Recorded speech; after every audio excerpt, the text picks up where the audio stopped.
Ya, tender KTP elektronik diduga memang syarat kepentingan setelah KPK menemukan pertemuan luar kamar sejumlah pihak. Kelayakan Perum Percetakan Negara Republik Indonesia (PNRI) sebagai ketua konsorsium pemenang tender pun menjadi tanda tanya besar.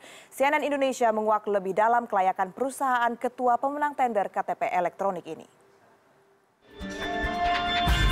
Jadi dus-dus kosong itu dibikin kelihatan ada gitu, udah dinomorin, ibaratnya disolasi gitu, ibaratnya udah siap kirim ke Pesul gitu. Yang udah jadi siap kirim, di depan itu udah pasti siap kirim, karena kadang-kadang kita diambil itu pasti di depan kan untuk membongkar semuanya kan. Inilah pengakuan seorang sumber kepada kami tentang tender kartu tanda penduduk elektronik dalam tubuh Perum Percetakan Negara Republik Indonesia atau PNRI. Pengakuan narasumber membawa kami menilik lebih dalam manipulasi PNRI dalam proyek KTP elektronik. Ceritanya mau ada audit perintah jabat waktu itu dus kosong itu jadi dus kosong itu dibikin kelihatan ada gitu, udah dinomorin, ibaratnya disolasi gitu, ibaratnya udah siap kirim ke Pesul gitu. Kelihatannya udah siap kirim. Menutupi ketidakmampuan PNRI dalam mengerjakan tender KTP elektronik menjadi alasan manipulasi dilakukan. Sebenarnya produksi belum kelar, gitu. Produksinya belum kelar, mungkin nggak kurang gitu, intinya kurang siap, terus mesinnya juga nggak bisa untuk gitu. Karena gini, itu mesin inilah juga banyak kan error, gitu. Errornya itu macam-macam. Entah kita mesinnya itu, pokoknya riskan itu mesin. Entah itu ruangannya kurang dingin, powernya kurang itu, pokoknya ada aja mesin itu, gitu. Ruangannya juga teknisnya itu harus dari luar, dari Mulbau sendiri. Yang paling dekat itu dari Malaysia.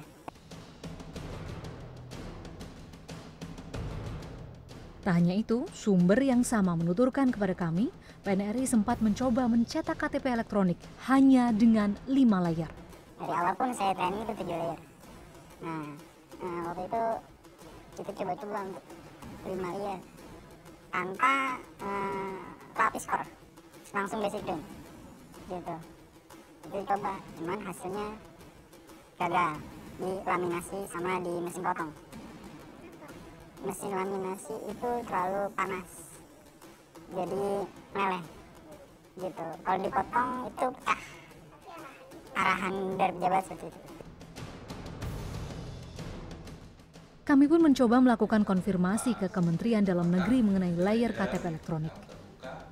Dalam KTP ini sebenarnya ada kapasitas chip atau ada chip di dalamnya di layer keempat dari 7 layer yang ada. Itu layer keempat itu ada chip yang mempunyai kapasitas 8 kilobyte dan saat ini baru terpakai 4,3 kilobyte.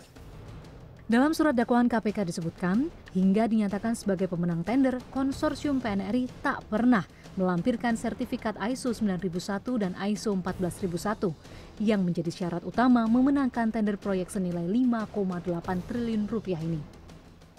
Hal ini menguatkan pengakuan sumber yang menyebut PNRI tidak memiliki kemampuan dalam mengerjakan smart card seperti KTP elektronik. Pengumuman lelang tender KTP elektronik dilakukan pemerintah melalui Kemendagri pada 21 Februari 2011 yang akhirnya diikuti oleh 8 konsorsium, termasuk konsorsium PNRI yang terbentuk pada 28 Februari 2011. Dari 8 pendaftar, tersisa 3 konsorsium yang semuanya dinyatakan gagal oleh BPPT dalam mengintegrasikan sistem mandatori yang gunanya untuk mensinkronisasi seluruh data. Namun, pemerintah tetap memilih Astagrafia dan PNRI sebagai konsorsium yang masuk tahap berikutnya. 21 Juni 2011 menjadi legalitas bagi konsorsium PNRI yang terpilih sebagai pemenang tender KTP elektronik.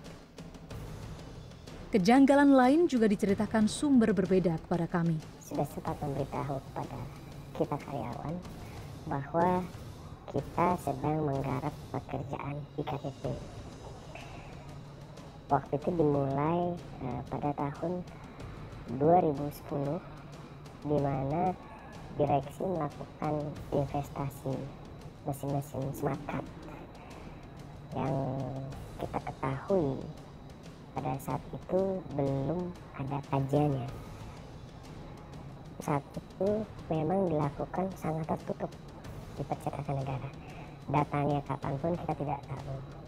Karena setahu kita karyawan pada saat itu sudah disiapkan dulu tempat-tempatnya, lalu CCTV-nya, lalu masuklah mesinnya pada sering, yaitu mesin investasi itu pada malam hari masuk. Dalam surat dakwaan terhadap Irman dan Sugiarto, Direktur Utama PNRI Isnu Edy Wijaya dan Direktur Keuangan Yuniarto melakukan sejumlah pertemuan dengan tersangka Andi Agustinus alias Andi Narogong. Pertemuan inilah yang diduga dilakukan untuk memenangkan konsorsium PNRI. Kami mencoba meminta penjelasan kepada sejumlah mantan pimpinan PNRI, namun mereka tidak mau menjawab. Orang demokrasi. Katanya 1,3 itu. Oh nggak boleh kita menjelaskan sesuatu yang lagi di peradilan ya. Tapi memang 1,3 itu memang nggak ada. Nggak ada, betul ya, nggak Pak? boleh. Seperti tuntutan Tidak dari boleh. PNRI Tidak, nggak ada ya, Pak? tidak berkomentar. Sama sekali, Pak. Biar aja peradilan. Undang-Undang Nomor 19 Tahun 2003 tentang BUMN menyatakan Perum Percetakan Negara Republik Indonesia (PNRI) sebagai BUMN sesungguhnya wajib memberikan sumbangan bagi perkembangan perekonomian nasional. Maria Sarjana, Jakarta.